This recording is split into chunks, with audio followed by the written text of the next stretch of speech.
সানি, ওই যে হেরা তোর বাড়ি পিছিয়ে ছিল। আপনারা আইছেন? একটা মিনিট দাঁড়ান, আমি অনেক আইতাছি। ভাই বোন, এই লোকটা কি আপনার কাছে কেউ? হ, সমস্যা নাই। হ্যাঁ, আমার আপন স্বাস্থ্য ভাই। তাইলে ঠিক আছে, এখন আপনার ধরেন বয়ের একটা সমস্যা না করিয়া আমরা দোকানে বুঝালাম। সূত্রে ঘরে কেউ অসুস্থ হয়েছে নাকি? না, ঘরে কেউ অসুস্থ হয়েছে না। আমার গরু দুটো ফুলানো লাগিয়া ইঞ্জেকশন পুশ করবো। কি কস?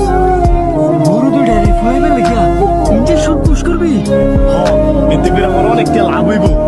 সাইডে গরু দুইটা শুরুতে কষ্ট করে বড় কষ্ট ভেজাল ছাড়া আর অনেক পয়রা টেয়ার লোভে ফিরিয়া গরু দুইটা ইঞ্জেকশন পুশ করবি?